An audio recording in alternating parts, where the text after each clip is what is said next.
Hello दोस्तों, नमस्कार। कैसे हैं? आशा नहीं, उम्मीद करता हूँ कि आप लोग अच्छे होंगे, मस्त होंगे। तो फ्रेंड्स, ये देखिए, जो ये सेट है, सेट नंबर 1 है। और ये जो इसका एग्ज़ाम का तिथि है, ये देख सकते हैं आप, 26 जून 2011।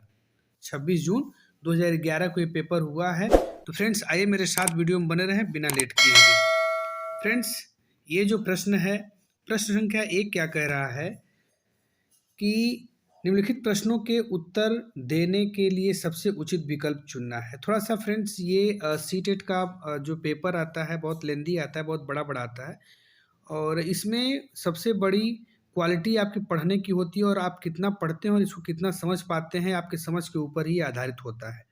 आइए देखते हैं। पहला प्रश्न कह रहा है कि शिक्षा के क्षेत्र में पाठ्यचर्या शब्दावली की ओर संकेत करती है। ध्यान से देखिए, शिक्षा के क्षेत्र में पाठ्यचर्या शब्दावली किसकी ओर संकेत करती है? तो इसका करेक्ट आंसर होगा ऑप्शन नंबर 2, विद्यालय का संपूर्ण कार्यक्रम जिसमें विद्यार्थी प्रतिदिन अनुभव प्राप्त करते हैं। ठीक है, आइए नेक्स्ट क्वेश्चन पे चलते हैं। क्वेश्चन नंबर 2, आप पॉज करके वीडियो को देख सकते हैं, अच्छे से और विकल्प को पढ़ सकते हैं। देखिए, अगला क्वेश्चन कह रहा है कि निचली कक्षाओं में शिक्षण की खेल पद्धति मूल रूप से आधारित है। तो निचली कक्षाओं की बात कर रहा है, तो इसका करेक्ट आंसर होगा ऑप्शन नंबर 3, तीसरा इसका जो ऑप्शन है, विकास एवं वृद्धि के मनोवैज्ञानिक सिद्धांतों पर। किस पे आधारित होगा? मूल रूप से विकास एवं वृद्धि के मनोवैज्ञानिक सिद्धांतों पर आधारित होगा। ठीक है, आइए अगले प्रश्न पे चलते हैं। प्रश्न संख्या 3। फ्रेंड्स, थोड़ा सा ऑप्शन हम नहीं पढ़ रहे हैं सभी ऑप्शन को, क्योंकि काफ़ी टाइम लग जाएगा, वीडियो बहुत बड़ी हो जाएगी और आप लोग भी बोर होने लगेंगे। इसलिए मैं प्रश्न के साथ साथ सीधे उत्तर पे चलता हूँ, क्योंकि ये वही प्रश्न है जो प्रीवियस ईयर एग्जाम में पूछे गए प्रश्न हैं। ठीक है, अगला प्रश्न है प्रश्न संख्या 3। एक बच्चा अतीत की समान परिस्थिति में की गई अनुक्रियाओं के आधार पर नई स्थिति के प्रति अनुक्रिया करता है। यह किससे संबंधित है? प्रश्न को ध्यान से पढ़ लें कि एक बच्चा अतीत की समान परिस्थिति में की गई अनुक्रियाओं के आधार पर नई स्थिति के प्रति अनुक्रिया करता है। यह किससे संबंधित है? तो ये आपका हो जाएगा करेक्ट आंसर ऑप्शन नंबर 2, सीखने का प्रभाव नियम। किससे संबंधित है? सीखने का प्रभाव नियम से संबंधित है। आइए अगले प्रश्न पे चलते हैं। प्रश्न संख्या 4। फ्रेंड्स, ये बहुत ही इम्पॉर्टेंट प्रश्न है और इसको मैं बता दे रहा हूँ कि 100% आप इस प्रश्न को 100% याद कर लीजिए, तैयार कर लीजिए, क्योंकि ये आपके एग्जाम में आने वाला है। डिसलेक्सिया किससे संबंधित है? तो डिसलेक्सिया फ्रेंड्स, इसका करेक्ट आंसर होगा ऑप्शन नंबर 3, पठन विकार से संबंधित है। क्या होगा? ऑप्शन नंबर 3, पठन विकार से संबंधित है डिसलेक्सिया। ठीक है फ्रेंड्स, इसको आप याद रखेंगे किसी कीमत पे, क्योंकि ये प्रश्न बार बार परीक्षा में पूछा जाता है। ठीक है, आइए प्रश्न संख्या 5 को देखते हैं हम लोग। प्रश्न 5 कह रहा है कि विशेष आवश्यकता वाले बच्चों को शिक्षा उपलब्ध कराई जानी चाहिए। तो फ्रेंड्स, मैं आपको एक बात बता दूं, इसका एक सटीक आंसर होता है कि चाहे विशेष प्रकार का आवश्यकता वाले बच्चे हों, चाहे कैसे भी, सबको सामान्य बच्चों के साथ ही उनकी शिक्षा दीक्षा होनी चाहिए। तो इसका करेक्ट आंसर होगा ऑप्शन नंबर ए, अन्य सामान्य बच्चों के साथ। अन्य सामान्य बच्चों के साथ ही विशेष आवश्यकता वाले बच्चों की शिक्षा दीक्षा उपलब्ध कराई जानी चाहिए। ठीक है, कंफर्म हो गया।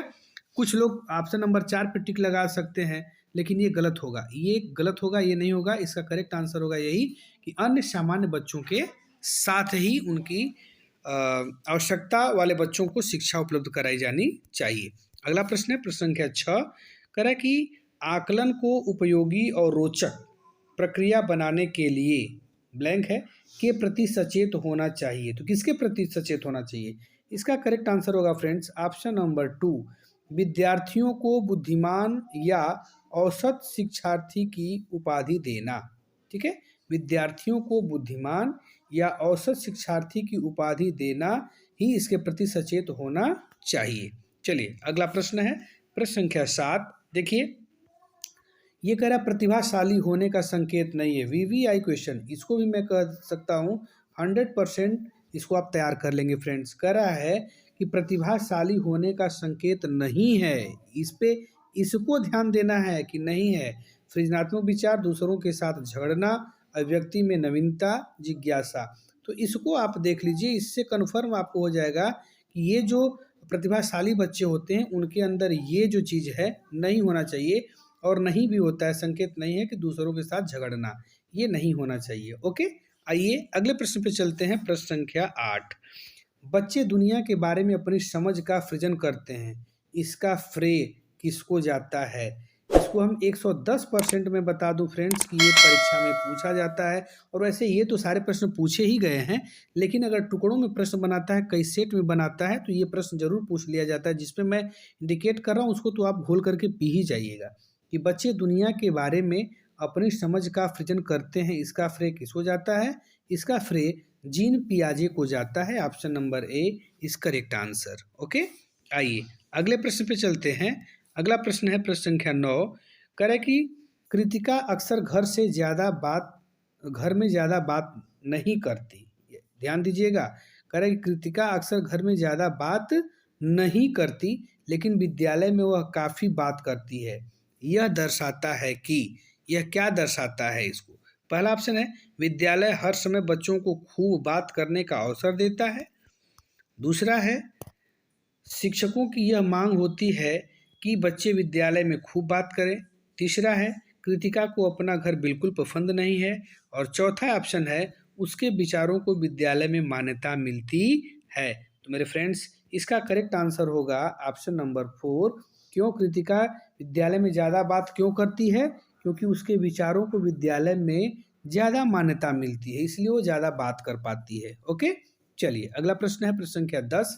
कह रहा है एक शिक्षक को अपने विद्यार्थियों की क्षमताओं को समझने का प्रयास करना चाहिए। निम्नलिखित में से कौन सा क्षेत्र इस उद्देश्य के साथ संबद्ध है? इसका देख लेते हैं।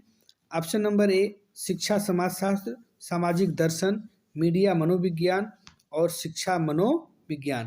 इसका करेक्ट आंसर होगा ऑप्शन नंबर 4 शिक्षा मनोविज्ञान। ठीक है, इसका करेक्ट आंसर होगा। आइए अगले प्रश्न पे चलते हैं। प्रश्न संख्या 11। प्रश्न 11 कह रहा है कि सीखने की प्रक्रिया में अभिप्रेरणा, सीखने की प्रक्रिया में अभिप्रेरणा क्या है? इसका करेक्ट आंसर देख लीजिए। इसका करेक्ट आंसर होगा ऑप्शन नंबर 4 कि सीखने की प्रक्रिया में अभिप्रेरणा शिक्षार्थियों को सीखने के प्रति रुचि का विकास करती है, रुचि का विकास करती है। तो फ्रेंड्स, इसका करेक्ट आंसर होगा ऑप्शन नंबर 4। ओके, आइए फटाफट वीडियो को आगे बढ़ाते हैं हम लोग, और आप लोग मेरे साथ पूरे वीडियो में बने रहें। वीडियो पसंद आ रही हो तो चैनल को सब्सक्राइब कर लें, बेल आइकन को प्रेस कर लें, ताकि इसी प्रकार की तमाम प्रकार की वीडियो मैं अपलोड करता हूं और करता रहूंगा। और यदि आप घंटे के बटन को ऑल पे क्लिक कर लेंगे फ्रेंड्स, तो इसका नोटिफिकेशन भी आपको समय से मिल जाएगा। आइए नेक्स्ट प्रश्न पे चलते हैं। प्रश्न संख्या 12 कह रहा है कि सीखना समृद्ध हो सकता है यदि। ध्यान से देखें, प्रश्न कह रहा है सीखना समृद्ध हो सकता है यदि। इसका वास्तविक आंसर क्या होगा देख लीजिए। ऑप्शन नंबर 1 होगा वास्तविक दुनिया के उदाहरणों को कक्षा में लाया जाए। वास्तविक दुनिया से उदाहरणों को कक्षा में लाया जाए, जिसमें विद्यार्थी एक दूसरे से अंतःक्रिया करें और शिक्षक उस प्रक्रिया को सुगम बनाएं। फ्रेंड्स, मैं एक बात बता दूं, मैं तो कई बार सीटेट एग्ज़ाम क्वालिफाई कर चुका हूं। मैं यदि अनुभव मैं शेयर करूं, मैं बता दूं कि सीटेट में जो सबसे बड़ा ऑप्शन होता है वो उसका 80% गारंटी है कि आंसर उसका वही होता है।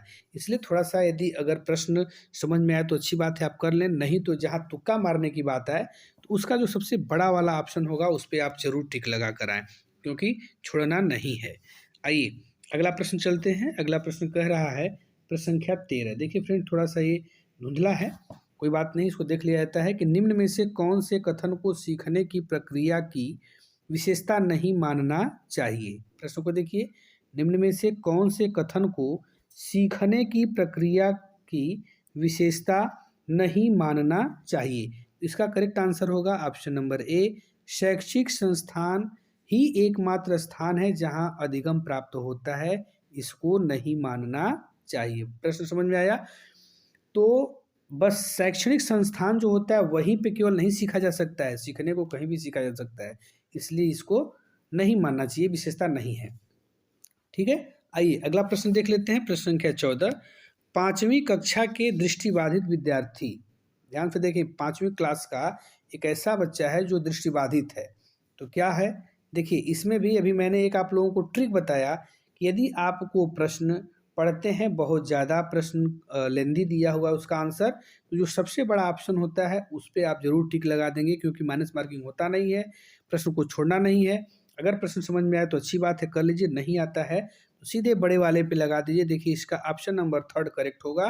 क्या कह रहा है कि पांचवी कक्षा के दृष्टिबाधित विद्यार्थी के साथ कक्षा में समान रूप से व्यवहार किया जाना चाहिए और श्रव्य सीडी के माध्यम से सहायता उपलब्ध कराई जानी चाहिए। ठीक है फ्रेंड्स, ये हो गया प्रश्न संख्या 14 का करेक्ट आंसर, ऑप्शन नंबर 3।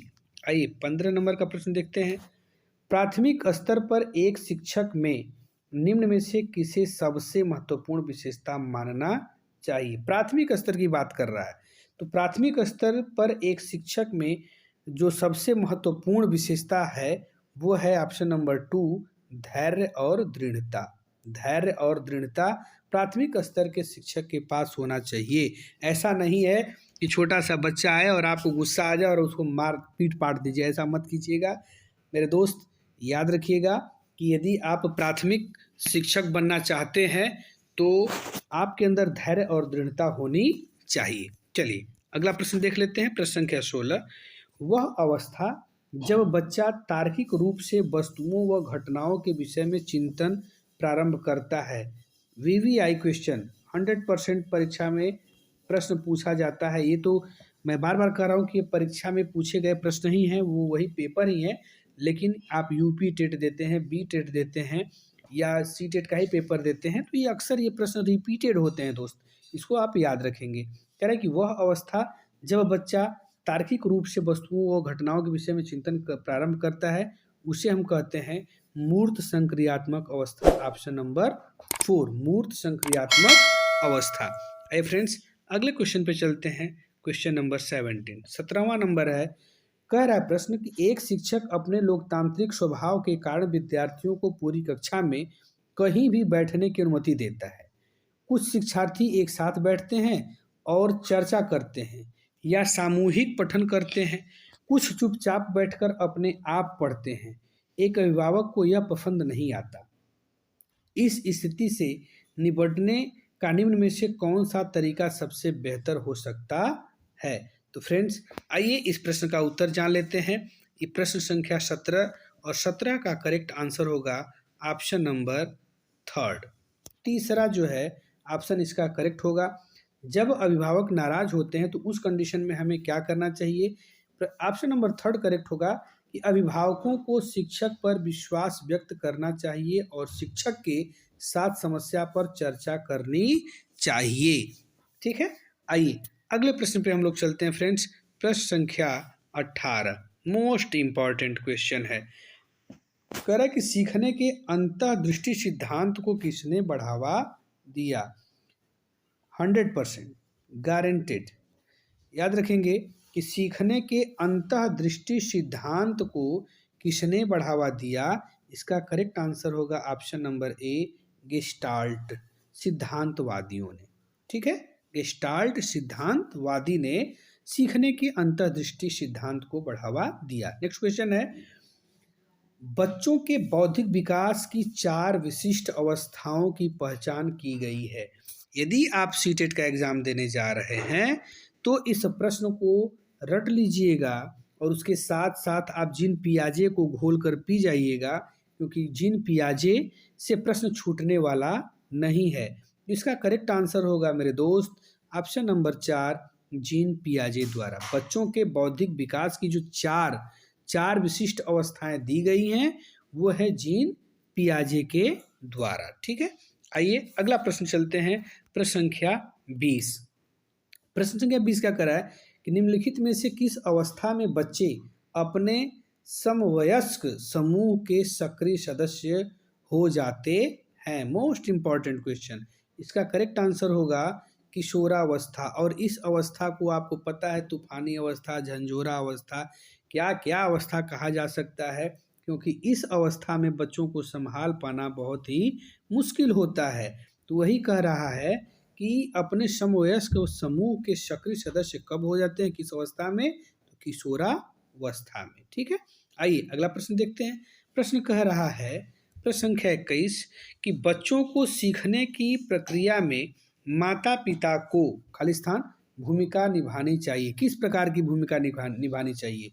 तो इसका करेक्ट आंसर होगा कि बच्चों को सीखने की प्रक्रिया में माता पिता को अग्रोन्मुखी, किस प्रकार से?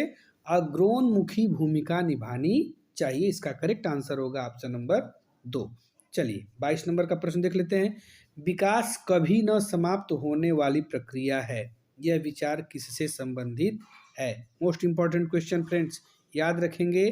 कह रहा है कि विकास कभी न समाप्त होने वाली प्रक्रिया है, यह विचार किससे संबंधित है? तो निरंतरता का सिद्धांत। किससे? निरंतरता के सिद्धांत से संबंधित है। आइए नेक्स्ट प्रश्न पे चलते हैं फ्रेंड्स। प्लीज़ आपसे रिक्वेस्ट है कि यदि वीडियो पसंद आ रही होगा तो प्लीज़ चैनल को सब्सक्राइब तो कर लो यार, और हाँ, लाइक करना ना भूलें। ठीक है, आइए अगला प्रश्न है, वह कौन सा स्थान है जहाँ बच्चे के संज्ञानात्मक विकास को सबसे बेहतर तरीके से परिभाषित किया जा सकता है?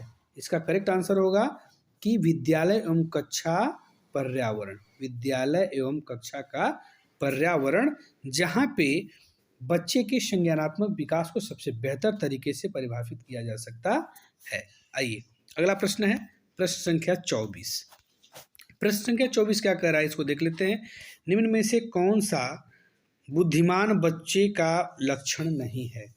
तो निम्न में से कौन सा, इस आपके सामने 4 ऑप्शन है, आप वीडियो को पॉज करके सभी ऑप्शन को पढ़ सकते हैं। मैं थोड़ा फास्ट रिवीजन कर रहा हूँ क्योंकि आपका एग्जाम चल रहा है इस समय। ठीक है, तो निम्न में से कौन सा बुद्धिमान बच्चे का लक्षण नहीं है? तो इसका करेक्ट आंसर होगा ऑप्शन नंबर ए, वह जो लंबे निबंधों को बहुत जल्दी रटने की क्षमता रखता है। आपको पता है कि ये लक्षण सही नहीं है जो बच्चे रटते हैं।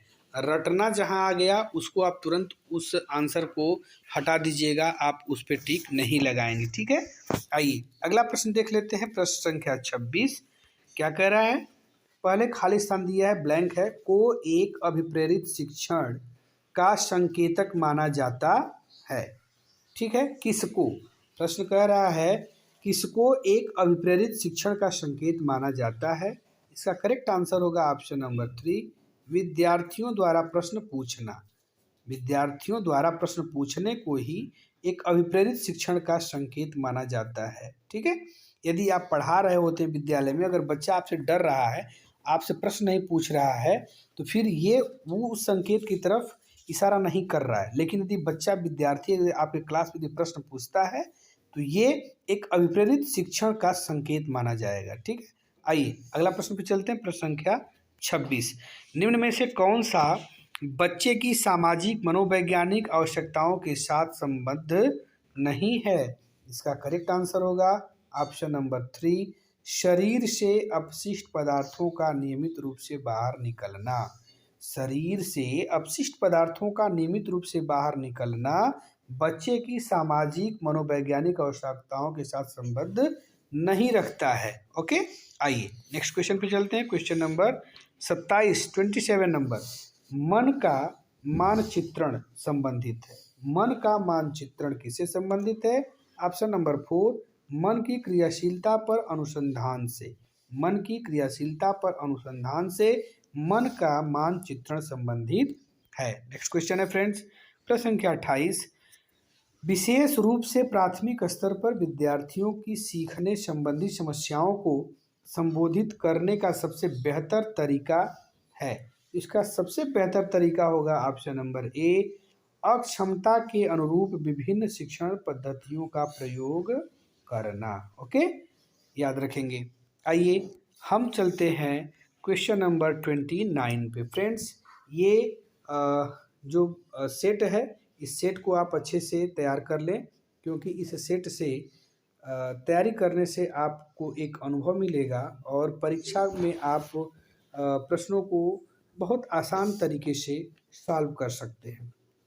आइए देखते हैं प्रश्न संख्या 29, पियाजे के अनुसार निम्नलिखित में से कौन सी अवस्था में बच्चा अमूर्त संकल्पनाओं के विषय में तार्किक चिंतन करना आरंभ करता है। इसका करेक्ट आंसर है ऑप्शन नंबर 2, औपचारिक संक्रियात्मक अवस्था अर्थात 11 वर्ष एवं ऊपर। 11 वर्ष और उससे ऊपर का जब बच्चा होता है तो क्या करता है, अमूर्त संकल्पनाओं के विषय में तार्किक चिंतन करना आरंभ करता है। आइए अगले प्रश्न पे चलते हैं और इस वीडियो का लास्ट प्रश्न है फ्रेंड्स।